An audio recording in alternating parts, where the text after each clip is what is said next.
এমনও দল করলে দেখা যায় বাড়ি থাকলেও 500 টাকা পয়রে এসে আছে কি নাই?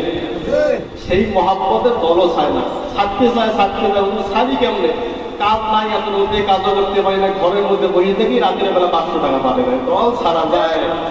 আপনি মনে করবেন সুদের বিরুদ্ধে ওয়াজ করছে, সুদের বিনিময়ে টাকা দিয়ে টাকা না হারাম, আর আপনি সারাদিন সুদের বিরুদ্ধে ওয়াজ করে সুদকে ঘিন লাগলে ঘরের মধ্যে আপনি খাও বিনা কাজে বিনা করে 500 টাকা পাবার আছে। আপনারটা কি সুদের পাপ না?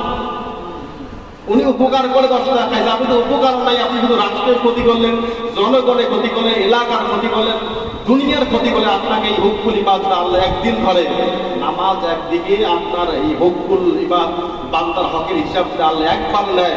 আপনি যত বড় মুফতি মুহাদ্দিস হাজী গাজী তসবিহ টিবিওয়ালা আহাম্মেকার নামাজ পড়াইয়া আপনার ঘরের মধ্যে যদি বিনা বুঝতে টাকা বলছে, খোদার কসম আল্লাহি বিল্লাহি আল্লাহ আদালত থেকে 1 জাররা পরিমাণ লড়তে পারবেন না। কথা বলে ঠিক কিনা?